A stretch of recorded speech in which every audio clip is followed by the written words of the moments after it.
Hola, bienvenidos a todos. Hoy estoy con Cecilia von Sanden. Ella vive en Montevideo, Uruguay. Es maestra de registros akáshicos en la escuela Aletheia, experta en eneagrama, psicoterapeuta gestal, formada en constelaciones y practicante de Magnified Healing. Creo que no me he olvidado nada, ¿verdad? Hola Cecilia, bienvenida. ¿Cómo estás? Hola Irene, muy bien. Un gustazo estar aquí, invitada por ti. Un honor. Gracias. Gracias, gracias a ti también por abrirte a compartirte y bueno, hoy vamos a hablar de eneagrama, ¿vale? De otro día ya quedaremos para hablar de registros o de Magnified Healing, pero hoy nos centraremos en el eneagrama. Que bueno, cuéntanos así en una versión express de una descripción del eneagrama, ¿qué es exactamente? Bien, el eneagrama es una figura, una geometría, ¿verdad? La tengo aquí atrás, ese círculo con ese triángulo inscripto y esas líneas que llamamos la héxada. El Ujú. símbolo de infinito es un agregado, no es el eneagrama original, es un agregado mío para este símbolo.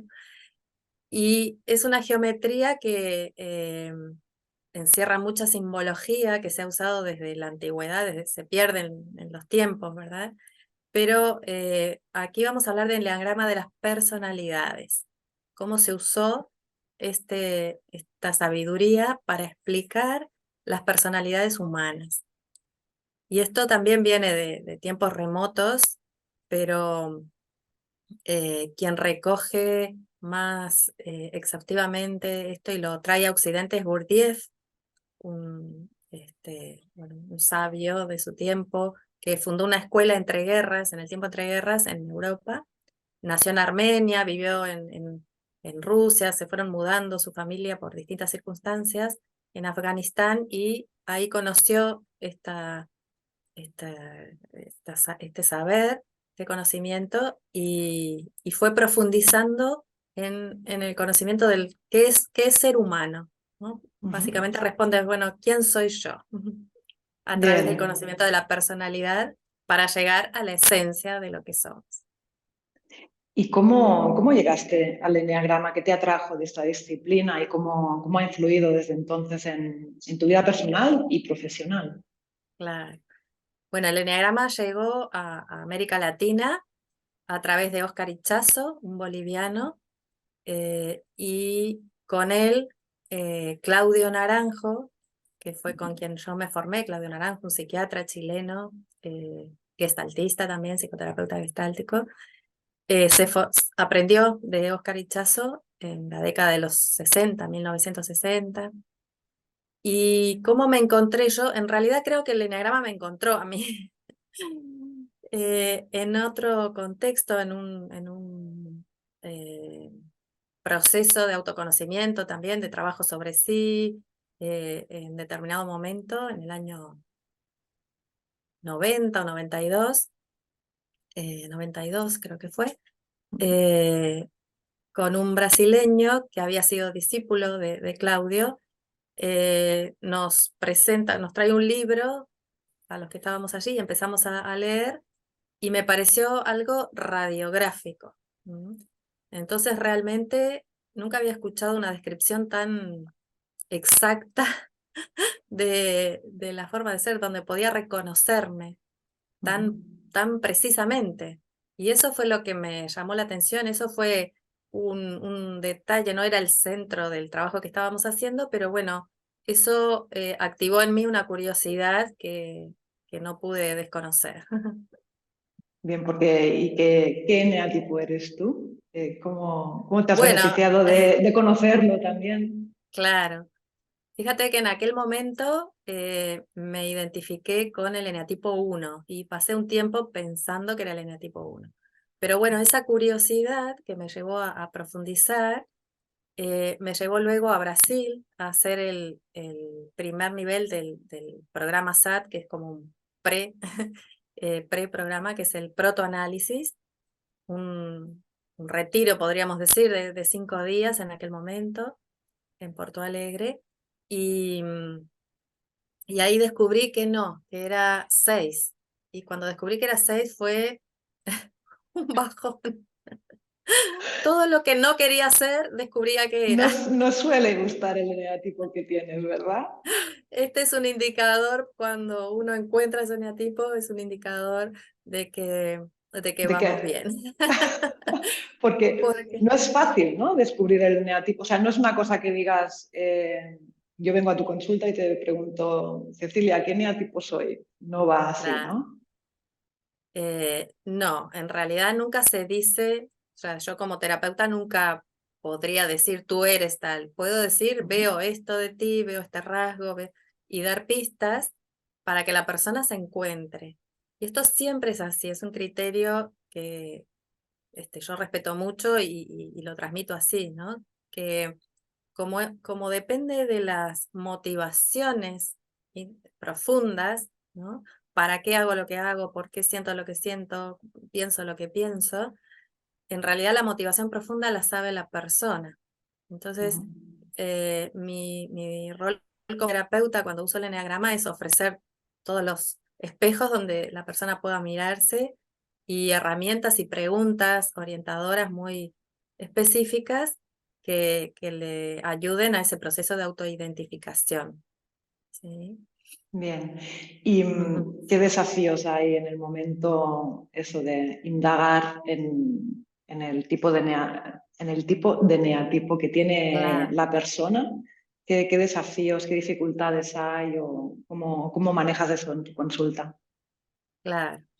¿Me das pie aquí para hacer una aclaración antes de Sí, responder claro. que nombraste eneatipos y bueno, contarle a las personas que los eneatipos son 9, los que describe el eneagrama, 9 tipos de personalidad y bueno, les llamamos a esos tipos de personalidad o tipos de carácter eneatipos desde esta filosofía. Y me preguntabas qué desafíos, ¿verdad? Sí, El primer desafío, a la hora de identificar el eneatipo, ¿no? claro. El primer desafío es querer identificarme y buscar mi verdad con los filtros del propio carácter, que es una defensa, una coraza, está sustentado por creencias limitantes, ¿verdad? Que en el lenguaje del enneagrama llamamos fijaciones. Está también teñido por las pasiones, que es como esa percepción de la realidad afectada por una pasión, por una emoción dominante. Entonces, la primera dificultad somos nosotros mismos, esa es la paradoja. Querer conocernos a nosotros mismos con nuestros propios filtros o herramientas o gafas. Entonces, siempre es importante este proceso hacerlo acompañado por un terapeuta, por un grupo, donde pueda tener otras preguntas, otras miradas que me ayuden a salir de mi caja, ¿no? De mi Sí, estructura. porque se necesita una gran dosis de honestidad y humildad quizás, ¿no? Claro, Para llegar a aceptar lo que al igual a uno le cuesta. claro, por supuesto. Y por supuesto que es ineludible que lo tengo que hacer yo, cada uno lo tiene que hacer, pero siempre es bueno hacerlo con ayuda. Bien.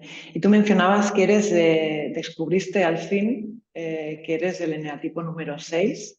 Sí. Cuéntanos un poco cómo es este eneatipo y qué beneficios te aportó descubrir, comprenderlo y trabajar con él. Claro, Un poco tu claro, experiencia. mi primera reacción, mi primer shock es ser el eneatipo del miedo, el cobarde, cuando hasta ese momento justamente lo que había intentado yo es demostrar y demostrarme que yo no tenía miedo. El miedo no era mi amigo. Y, y desde esa tesitura mirando para atrás, claro, me descubría que me había expuesto a muchos riesgos por pasar por encima del miedo o desconocerlo o no mirar el miedo. Y había pasado mucho miedo, pero intentaba como fuera, no, yo con esto puedo. Entonces era un sobreesfuerzo y a la vez inconscientemente exponerme a riesgos importantes. Y al descubrirlo, bueno, primero es como dejar caer una máscara, es un impacto, fue un impacto, pero me permitió ver esa faceta desde otro lugar, amigarme con el miedo.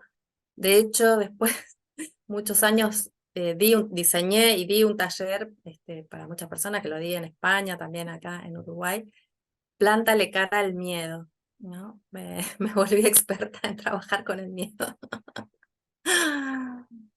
Y bueno, y ahora camino con él de la mano, ¿no? Entonces me, me puedo poner límites y ser humilde y decir, bueno, esto no puedo con esto, aquí necesito ayuda, porque me privaba de pedir ayuda o de pedir compañía cuando sabía que tenía que traspasar situaciones que me daban mucho miedo. Y bueno, aprendí a que hay momentos, sí, que acepto, esto sola no puedo, necesito compañía o necesito ayuda. Otras veces digo, sí, vamos y todo, vamos para adelante. Como aquí esté vivo. Total. Y en tus consultas, o sea, claro, tienes otras disciplinas en tu camino, en tu recorrido, has practicado y eres experta de otras disciplinas, pero ¿cómo usas el eneagrama en tus consultas? ¿Es algo central? ¿Es algo complementario? ¿Cómo lo Bueno, manejas?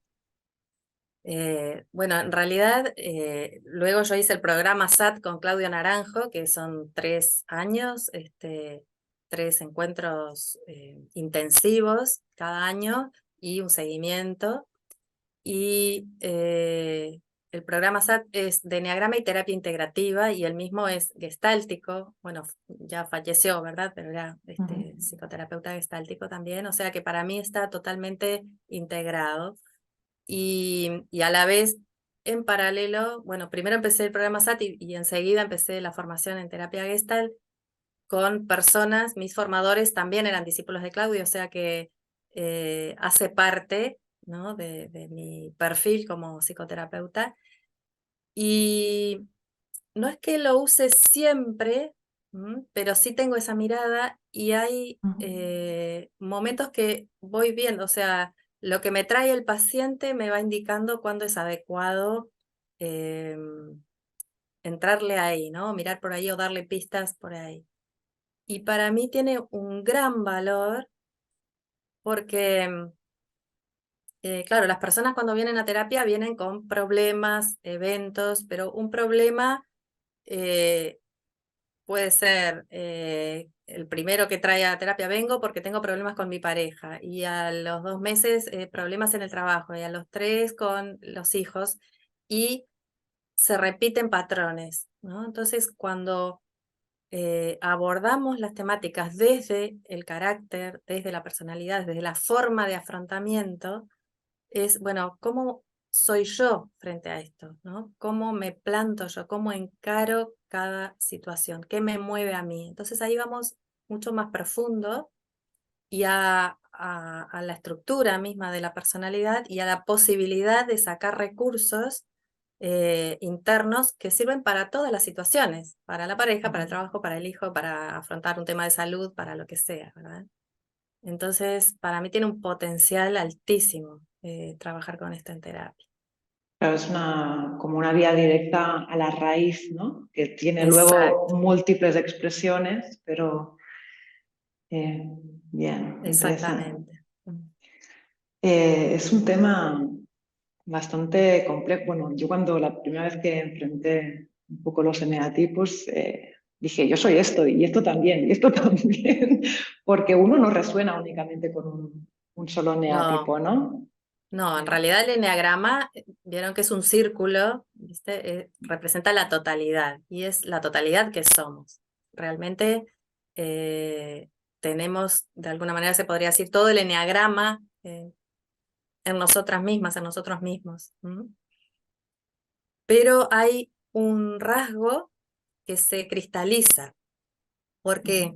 Porque la socialización, los mensajes que vamos recibiendo desde la primera infancia, en nuestro entorno cercano, en nuestra familia, ¿verdad? Nos van indicando qué cosas, qué comportamientos, qué pensamientos o qué sentimientos son adecuados, son bienvenidos, y cuáles no. Qué se considera que está bien o qué se considera que está mal. Entonces, ¿qué me reporta más aceptación, más reconocimiento, más amor? ¿Verdad? Porque en el fondo, y esto es universal, todas las personas buscamos amor. Somos amor y buscamos amor. Entonces, de alguna forma podemos decir que la personalidad son las estrategias que hemos encontrado para recibir el amor que necesitamos. Entonces, cuando somos pequeñas, ¿verdad? Desde que nacemos, somos niños, somos totalmente dependientes y necesitamos el amor incondicional. Pero tenemos padres, madres humanos, que tienen también sus historias, tienen sus preocupaciones y muchas veces sentimos que no es incondicional. Entonces nos vamos adaptando. Y la personalidad es un mecanismo de adaptación, exitoso además. O sea, conseguimos a través de mecanismos que vamos construyendo, mecanismos de defensa, creencias, comportamientos, actitudes, conseguimos lo que queremos, ser aceptados, ser reconocidos. El tema es que al ir creciendo, eso se vuelve como un corsé, porque nuestra esencia es la totalidad. Entonces queremos, el impulso interno, el impulso del alma es abarcar el círculo completo, ¿no? Y cuando vamos creciendo y vamos conquistando otros espacios, se nos despiertan otros desafíos y de pronto lo que está bien visto en la familia, en la escuela, vemos que no funciona tanto. Entonces, bueno, y esto que me iba bien con mamá y papá, ahora me dicen que no está tanto, ¿cómo hago? O para tener amigos o amigas o pareja. Y entonces vamos ampliando y desplegando, ¿no? Como un impulso realmente de crecimiento, de desarrollo. El tema es que eso que cristalizamos lo vivimos al final como natural, como si fuésemos eso aprendido, que no es nuestra esencia y nos confundimos. Entonces nos creemos el personaje. Por eso necesitamos la ayuda para salir de ahí, salir del personaje. Entonces, mientras hablabas me venía un poco la pregunta, ¿no? O pregunta o casi afirmación, que el eneatipo nace o se hace, ¿no? Se hace. Uno no nace con cierto eneatipo, sino que lo desarrolla, lo genera desde pequeño, decías. O sea, en momentos...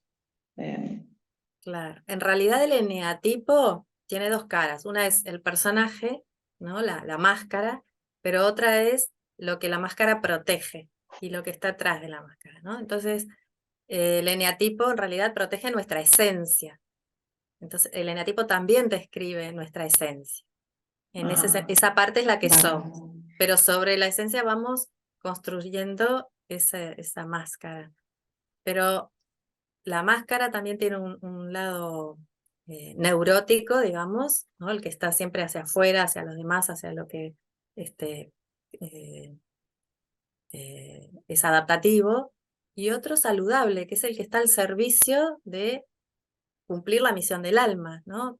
Tú la cumples con tus maneras, con tu estilo, según tu personalidad, tu eneatipo, y yo la voy a cumplir con mi estilo, con mis herramientas como personalidad, que también son mi eneatipo, ¿no? Entonces, cuando trabajamos sobre el carácter o la personalidad, ¿no? A través de los eneatipos, no es para desecharlo o para dejarlo sí, desecharlo como si hubiese sido inútil, sino para integrarlo de manera saludable y para recoger los aprendizajes que nos ha permitido realizar, ¿no? Pero integrarlo desde la esencia. Bien, o sea que el eneatipo en realidad no se puede cambiar. Si no te gusta, solo hay un camino. No lo cambias, tienes que amigarte con Claro, él. en realidad, claro, esa es una pregunta muy típica, ¿no? Cuando empezamos en grupos, me ha pasado en todo, esto no falla, ¿no? Cuando empezamos este proceso de autoidentificación y la persona empieza a verse, ay, me parece que soy ese, pero puedo cambiar, ¿verdad? Esto no es para siempre. Esto no es para siempre. Pero en realidad desde la mirada de la parte de la sombra, digamos, la resistencia a aceptar esa parte neurótica, digamos, ¿no? todos somos un poco neuróticos porque vivimos en una sociedad neurotizante, pero en realidad también tenemos que ver la luz y la función que eso ha tenido para nuestra alma, para nuestra esencia, para realmente protegerla y poderla desarrollar también.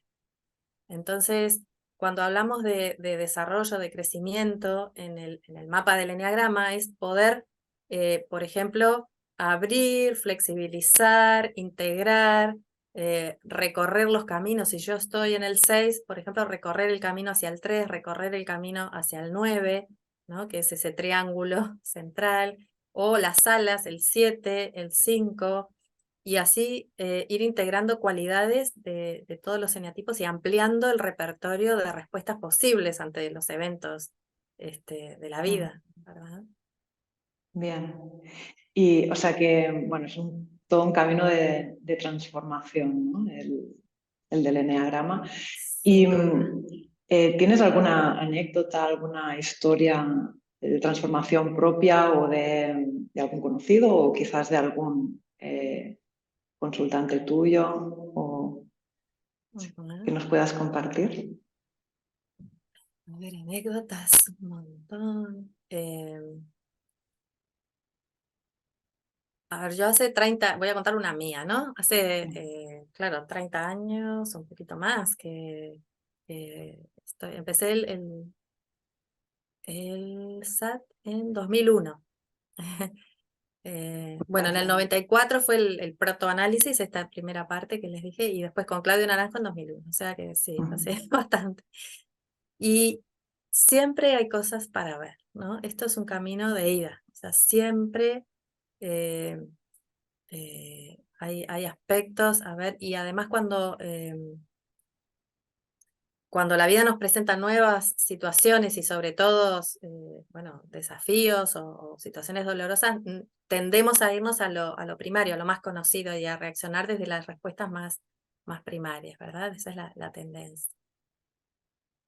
Pero bueno, con esto quiero decir que con todos estos años me pasó el año pasado, el anterior, en el seminario virtual de Enneagrama, que fue un evento muy grande, del que en la primera edición participé como ponente, y había, creo que éramos 20 o 30 ponentes, había una persona que hablaba, Matías de Masi, creo que es argentino, que hablaba de la alimentación y cómo cada eneatipo se vincula con los alimentos, con la comida.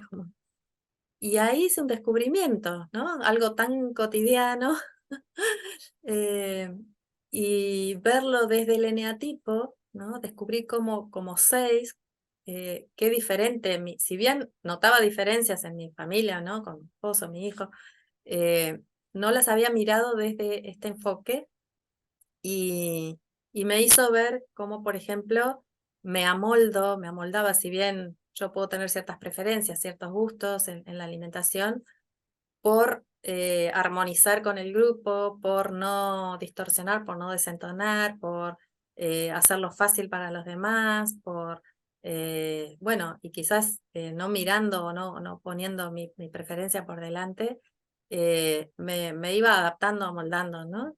Y, y prevaleciendo lo del grupo, porque el 6 es un carácter muy gregario también, ¿no? Tendemos a esto, poner por delante lo del grupo, porque tomar iniciativa o marcar diferencia es como separarnos de un lugar de seguridad, ¿no? El grupo como lugar de Ujú. seguridad. La manada. Como la manada, como que la tribu, la manada toma la decisión y entonces me amoldo ahí, ¿no? Y bueno, eso fue un cambio y además muy curioso, ¿no? Digo, ¿cómo no había visto esto, ¿no? Que parece un detalle, pero es lo de cada día, en realidad. Y entonces el Claro. carácter lo podemos ver en todo, desde eh, eso, la forma de vincularnos con la comida o de comer o tomar decisiones en qué cocino o en la forma de conducir, por supuesto, en, en todo, en lo cotidiano, las cosas más mínimas. Pero hay una correlación, ¿no? Esto me lleva un Sí. poquito a la siguiente pregunta, que, bueno, leí un artículo tuyo en el que relacionabas los eneatipos con los 7 pecados capitales. Aunque Mm, hay 9 eneatipos, pero ya hay una correlación, ¿no? Me pareció súper curioso. Si nos puedes un poquito explicar sí, o ampliar este tema. aquí tengo otra anécdota que en el 90, no sé, ¿recuerdan una película que se llama Los Pecados Capitales, ¿no? Con Sí, Brad Pitt. sí. Justo habíamos vuelto del programa este en Porto Alegre con unos amigos y nos fuimos a ver y es una descripción de los 7 eneatipos que corresponden a esto, porque luego se agregaron 2 más, ¿no? Que son la cobardía, que es el 6, el miedo, y la vanidad, que es el 3. Y esto viene de, de muy lejos también, ¿no? No se puede precisar los orígenes del eneagrama, pero sí el tema de los pecados capitales ya estaba en el tiempo de los del desierto en Egipto, que manejaban esta sabiduría. Y hubo uno de los maestros, llamado de los padres del desierto, Evagirius, que asoció esto. Pero tenemos que entender también qué se entiende por pecado, ¿no? Este término que la primera asociación que hacemos es pecado, algo que hice mal, culpa, ¿no? Voy a ser castigado. Y bueno, quienes tenemos formación religiosa, católica, lo tenemos eso muy, muy marcado, ¿no? No es la idea o el concepto de pecado que se maneja en el eneagrama. Y creo que no era tampoco la idea original de pecado. Esto fue como una deformación, una distorsión posterior de la iglesia, ¿no? Como para, bueno, inducir o influir en el miedo, infundir miedo, ¿no? Más que Y nada. Pero, culpa. claro, como mecanismos de control. Pero en el origen, y como lo manejan en el eneagrama, pecado es aquello que nos limita, que nos aleja de la esencia. Ese es el pecado, ¿no? Lo que nos aleja de la esencia. Entonces, por ejemplo, bueno, ya que revelé mi eneatipo, en el eneatipo 6, el miedo, la cobardía es lo que nos aleja de la esencia. ¿Cuál miedo sobre todo en el 6? ¿No? Y esto Claudio Naranjo es muy enfático, ¿no? ¿Cuál es el mayor miedo del 6? Es mostrarme como soy. Entonces hay un gran miedo a la espontaneidad y esto ha sido una gran dificultad y creo que es un desafío todavía para mí, ¿no? El confiar en que, bueno, las cosas espontáneas van bien también, ¿no? Mm, Y, por ejemplo, para la vanidad, el pecado este que se agregó después no es de los capitales, ¿no? Lo aleja de la autenticidad, ¿no? Que sería su esencia. Para, por ejemplo, el 4, el pecado de la envidia, lo aleja de la ecuanimidad, que sería su esencia. Pero no hay culpa, no hay juicio de valor en el eneagrama, ¿no? Simplemente, digamos que los pecados son como esas piedras en el zapato que tenemos que estar trabajando, ¿no? Que nos alejan de alguna virtud, ¿no? Quizás. Exacto, exacto. De una virtud que poseemos en el fondo. Claro, claro, claro. Ujú. Bien. ¿Y tienes algún eneatipo preferido? ¿Hay alguno mejor que otro? Bueno, como he dicho, no hay ninguno mejor que otro. Aquí vale la frase de la catequesis, esta de cada uno carga con su cruz, ¿no?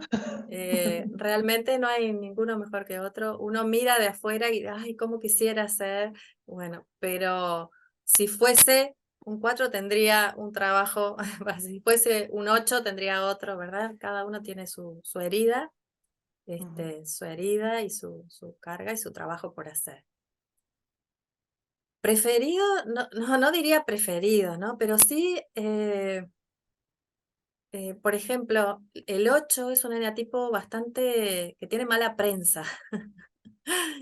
Porque los 8 son muy disruptivos, muy provocadores, a veces violentos, y bueno, y sobre todo en el ámbito que me he movido, en el ámbito educativo, ¿verdad? El 8 que es rompedor de esquemas, pero así como con la fuerza, eh, es bastante rechazado, o en general en los grupos, bueno, cuando se habla del 8 o la descripción del 8 genera rechazo. Y yo realmente quiebro una lanza por los 8.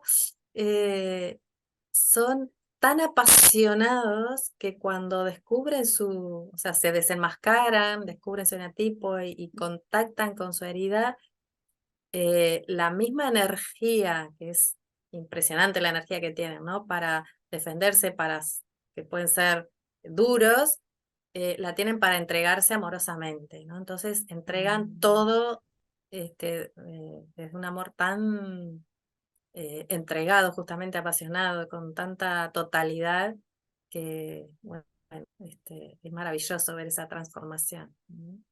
Me imagino que sí.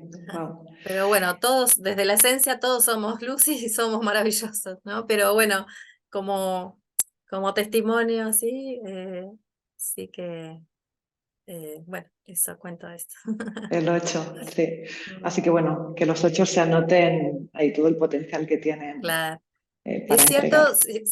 si sacamos la palabra favoritos, es cierto que uno tiene como tendencias a relacionarse más fácil con unos que con Ajá. otros, ¿no? Eh, Eso sí. A mí, por ejemplo, me resulta fácil relacionarme con personas de eneatipo 4 y suelo atribuirlo, primero que me posibilitan abrir o contactar más con la parte emocional, que para el 6 es más dificultoso, y también porque reconozco que mi mamá es 4, entonces imagino que viene por ahí. Ujú. Y de pronto me cuesta, no sé, no sé si con eneatipo, no sé, a esta altura. Eh, Quizás con los 6 también me cuesta un poco más, porque claro, estamos cada uno en nuestra, es difícil, ¿no? Si estamos los 6 poco trabajados, ¿no? Obviamente que cuando uno se va Ya. trabajando se abre también. Esto es una de Ujú. las transformaciones valiosísimas, ¿no? Nos vamos abriendo cada vez más y reconociéndonos en nuestra humanidad. Pero mirando un poco para atrás, claro, con los 6 es como que llegamos hasta ahí y nos quedamos en un punto, ¿no? Porque, claro, miedo con miedo. Claro, al igual eh, es ese reflejo que te cae mal, que justo es aquello que no quieres ver de ti y te Claro, genera rechazo, ¿no? claro. Eh, Y lo más duro, triste que me resultó a mí es em, saber que el miedo es como lo contrario al amor, ¿no? Y donde yo quería vivir amor y el miedo, claro, aleja, ¿no? Y esto es lo que nos pasa entre los 6, ¿no? Pero a la vez, cuando estamos en un proceso de autoconocimiento, y como fue en el SAT, el encontrarnos en la tribu de los 6, ¿no? Porque había trabajos por eneatipos, era un remanso. Aquí sí me puedo abrir en todas mis miserias porque estamos en la misma, ¿no? Entonces es como, wow, estoy en casa. Digo, no, me pasaba como 6, pero a cada eneatipo le pasa claro. eso, ¿no? Cuando se encuentra con sus espejos iguales. Bien. ¿Y a partir de qué edad se puede empezar a trabajar con el eneatipo? ¿Quién puede beneficiarse? ¿Es apto para todas las edades, para todos los Ah, gustos? O, mira, porque esta, quizás cuando para los jóvenes que no tienen el carácter tan formado, quizás no tiene mucho sentido, o sí, o es cuando claro, más mejor. qué interesante pregunta. Podríamos decir que beneficiarnos, nos podemos beneficiar todos, pero quizás algunos de forma indirecta y otros más directa, ¿no? Eh, cuando estamos o sea, a los niños no podemos etiquetarlos, ¿no? Bueno, no podemos etiquetar a nadie, el eneagrama no se usa para etiquetar, ¿no? Pero en este caso el niño está en plena expansión, en pleno descubrimiento, con todo su potencial a disposición, como fuimos todos, y, y claro, nos vamos, sí, constriñendo por lo que decía, ¿no? Por el contexto en el que nos toca vivir. Pero no podemos decir, atribuirle un eneatipo, pero sí podemos tener la mirada, ¿no? Cuando nosotras trabajamos en nuestro carácter, nuestro eneatipo, nuestro autoconocimiento, por supuesto que vamos a poder estar más disponibles, estar más abiertos, vincularnos mejor con niños, con jóvenes, con adultos, ¿verdad? Entonces, los niños, los jóvenes se benefician cuando el adulto, los adultos, las personas adultas, nos vamos trabajando, transformando y sanando, ¿no? Obviamente que se beneficia. Sí podemos ir descubriendo algunos rasgos, ¿no? En los niños que nos orientan. Si bien no podemos atribuirles un eneatipo, nos orientan, ¿no? Y hay alguna literatura, algún libro, uno o dos, no muchos, que hablan sobre los eneatipos en los niños, qué se puede observar, cómo se comportan en la escuela, ¿no? Frente al estudio. Em, Y yo tengo como dos casos de dos alumnos. Yo, además de ser maestra de registros akáshicos, antes fui maestra, bueno, tengo la titulación, pero no estoy ejerciendo, de niños, de primaria.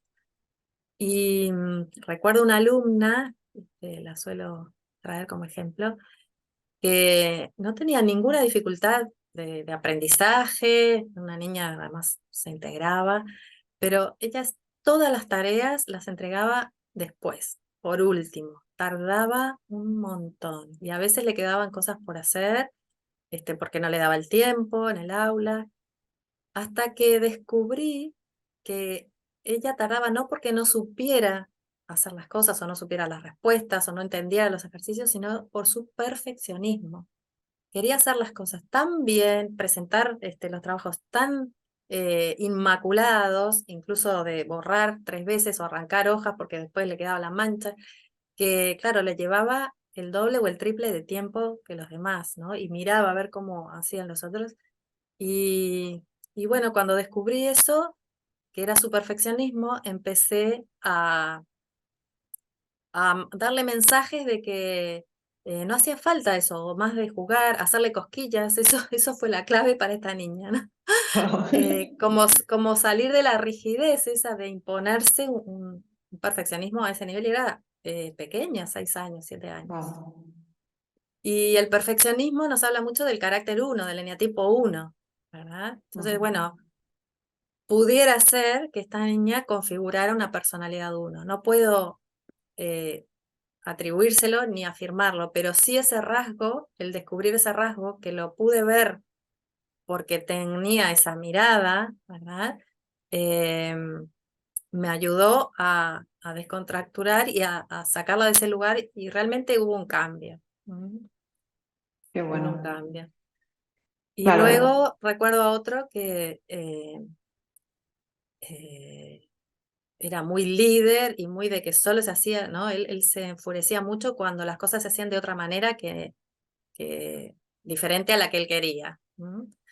Y bueno, tenía muchos problemas porque los demás se quejaban de que, que él les pegaba o los insultaba, se enojaba mucho muchas veces y bueno, yo podía ver en él rasgos quizás de un eneatipo 8 justamente, ¿no?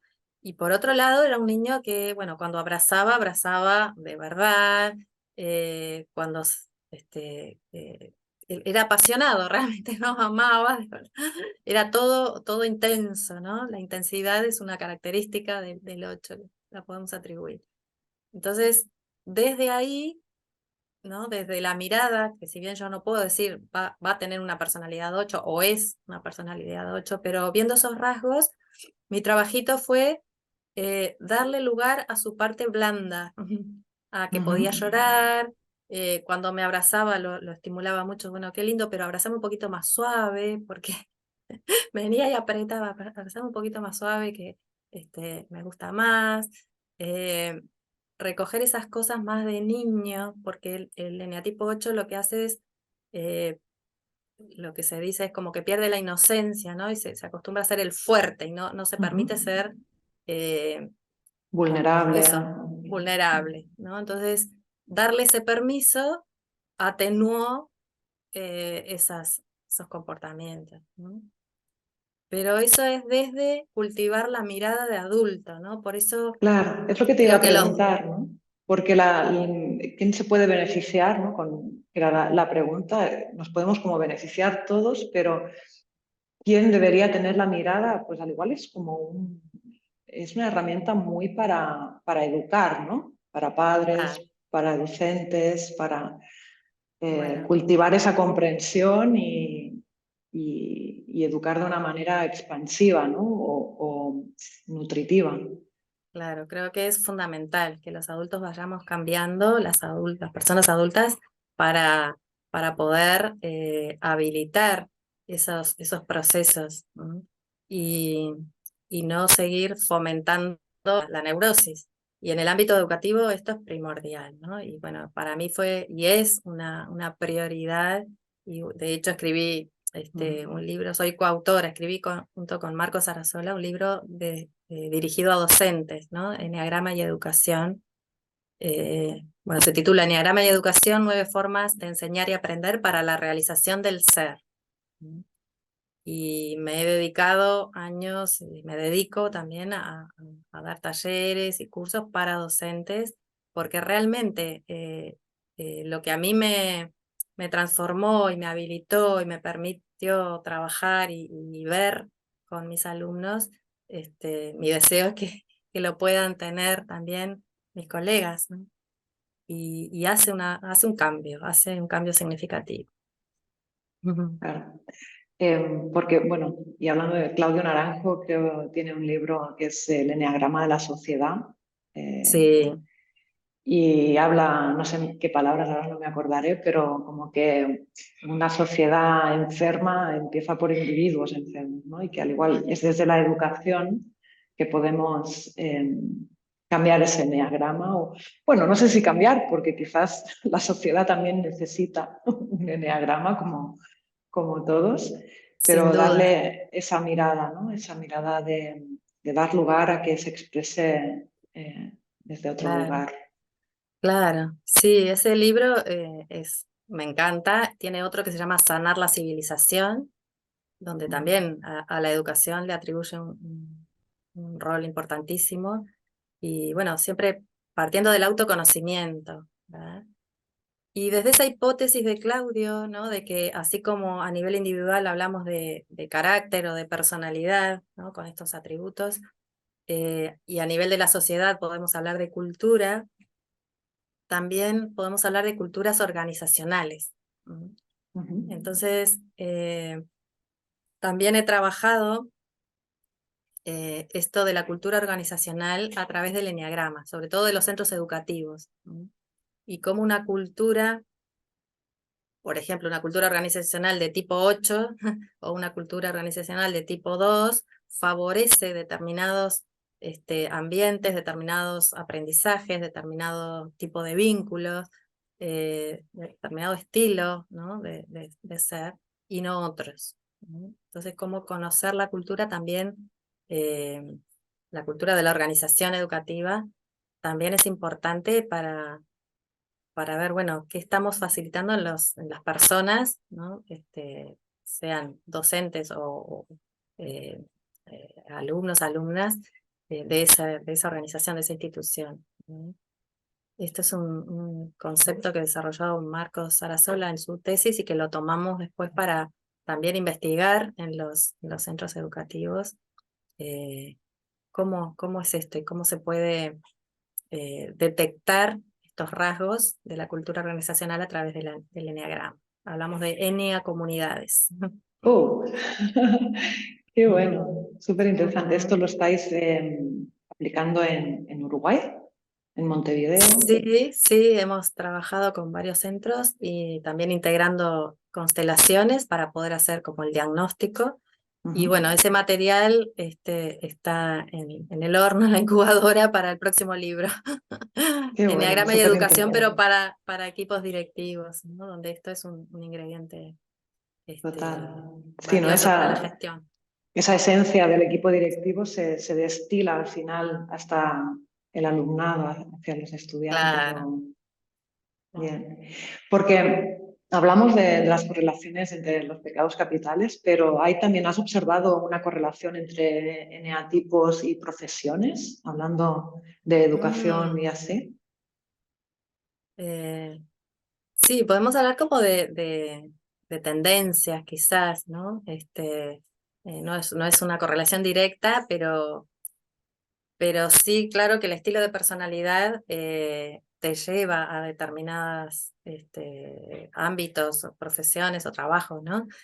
Por ejemplo, un eneatipo 2 que es el orgullo, si hablamos de pecado, o podemos decir que son los generosos, los ayudadores, los serviciales, van a elegir seguramente profesiones donde puedan estar al servicio de otras personas, ¿no? Eh, y si no están directamente, ¿no? En contacto con personas, que es difícil que un 2 no elija una profesión en contacto con personas, van a encarar su tarea como un servicio, ¿no? Siempre la motivación Ujú. es ayudar a otros, ¿no? Una personalidad tipo 1, ¿no? Que es la ira, el pecado de la ira, los iracundos, los perfeccionistas. eh, por ejemplo, se los ve mucho en árbitros de fútbol, bueno, de lo que sea árbitros, o en tribunales, ¿no? Jueces, porque ellos dicen mucho lo que es correcto, lo que es incorrecto, lo que está bien, lo que está mal, se atañen mucho a la ley, a la norma, ¿no? Entonces, trabajos donde la norma, lo pautado tenga mucha importancia, les va bien. ¿Mm? Pero no quiere decir que no encontremos en la tipo 1 en todas las Claro. profesiones. La van a encarar desde ese lugar, ¿no? Pero, pero bueno, como Algún día, estereotipos se puede. quizás algún día eh, podemos hacer una entrevista pues, o hablar de esto, en eneatipo por eneatipo, extender un poquito más claro, esta correlación y pues yo tengo curiosidad por, por saberlos todos, genial. pero ahora no nos da el tiempo. Bien. Em, para ir terminando ya y bueno, tú eres psicoterapeuta, ayudas a un montón de personas con todas estas disciplinas y yo quería preguntarte, tú cómo, porque todos necesitamos nutrirnos de algo o de alguien, de otros, ¿cuál es tu fuente de inspiración o quién te acompaña en tu autoconocimiento, en tu crecimiento? Mm. Bien. Bueno, mi inspiración obviamente en el eneagrama es Claudio Naranjo, que es mi maestro en esto, y, y siempre vuelvo ¿no? a él, a la fuente, a sus libros. Son libros densos, ¿no? Porque su forma de, de escribir era como acorde a su eneatipo, un 5, ¿no? Que no deja puntada sin hilo, que todo es profundo, ¿no? Y muy, muy elevado. Y bueno, pero cuando leo sus libros es como que escucho su voz, ¿no? Porque cuando estábamos aprendiendo con él, era súper agradable, ¿no? Escucharlo y él se podía pasar una hora hablando sin parar, pero no me cansaba, ¿no? No nos cansábamos porque eh, hablaba desde un estado de conexión tan grande que Total. era muy, muy, muy fluido y nos iba este, tocando con sus palabras, ¿no? O por lo menos esa es mi experiencia, ¿no? Entonces, él es una inspiración, pero luego, claro, que me nutro de muchos autores, incluso hay en el mundo del eneagrama como ha habido ciertas, lamentablemente, ¿no? Pero cosas del ego y del ser humano, eh, pugnas, ¿no? La escuela del este, del oeste, los discípulos Claudio o los de Rizzo, o yo qué sé, y bueno, hay este, como líneas, Ah, vale, no y sabía. realmente, yo si voy a los autores y leo libros, puedo leer de todos y de todos aprendo algo. Mm. Entonces, como que ese proceso es continuo, ¿no? De nutrición. ¿Y en Mm. otras disciplinas o en otros ámbitos tienes también Bueno, inspiraciones? sí, sí, sí, claro. Bueno, en el ámbito de los registros akáshicos, también reconozco como mi maestra a Alicia Soto, que es la directora de la Escuela de Leteia.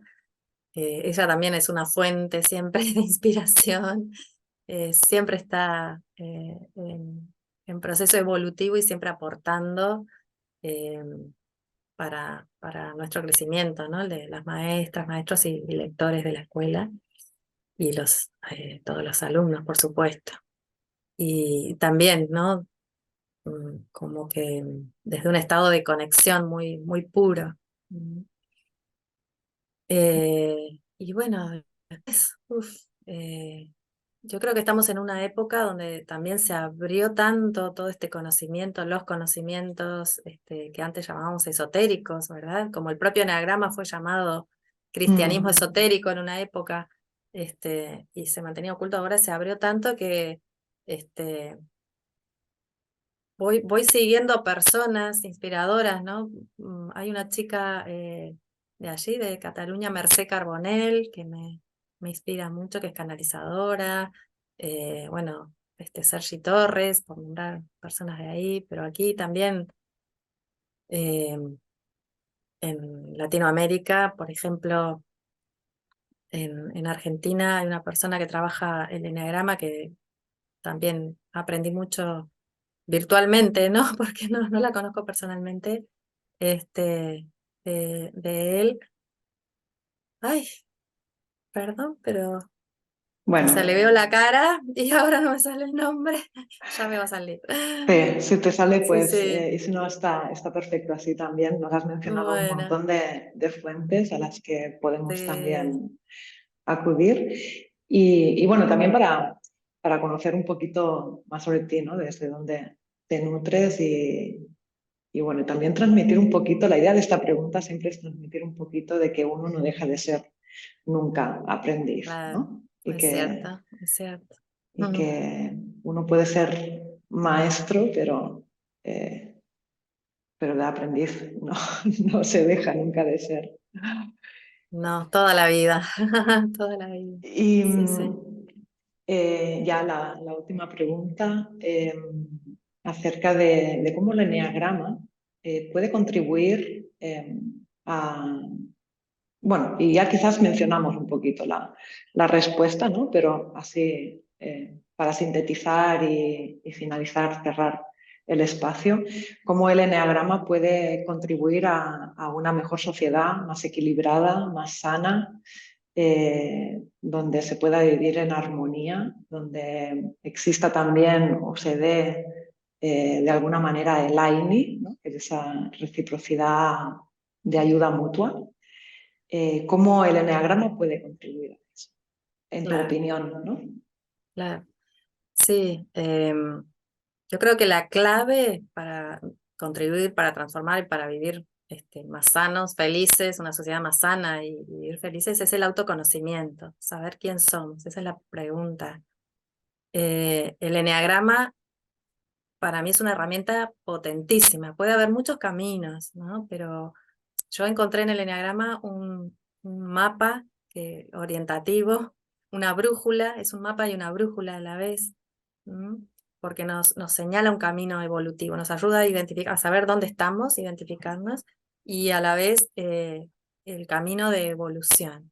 Hacia Y dónde nos hacia dirigimos, dónde. ¿no? Y una evolución en la multidimensionalidad, o sea, somos cuerpo y el carácter se expresa en el cuerpo también, ¿no?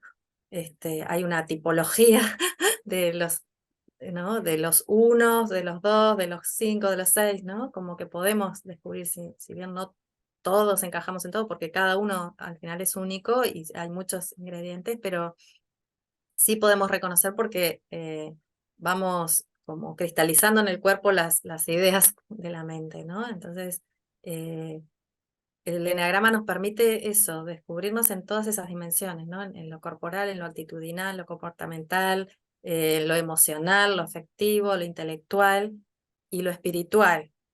Entonces es una evolución, eso, hacia la totalidad. Bien, fantástico. Ujú. Bueno, Cecilia, pues nada, solo me queda ya agradecerte desde el corazón que estés acompañando este Gracias. camino. Sabes que te quiero mucho. Yo también. y, y bueno, estaremos en otras entrevistas porque nos queda hablar también de registros, de Magnified Healing, de Gestalt o, bueno, hay un montón de temas que nos puedes compartir. Así que, bueno, hasta la próxima. Muchas gracias. Un beso Gracias a enorme. ti, hasta la próxima. También te quiero mucho, lo sabes, y además agradezco muchísimo por mí y por todas las personas este proyecto que has creado, este espacio de expresión y de conocimiento. Así que gracias. Gracias, Cecilia. Adiós.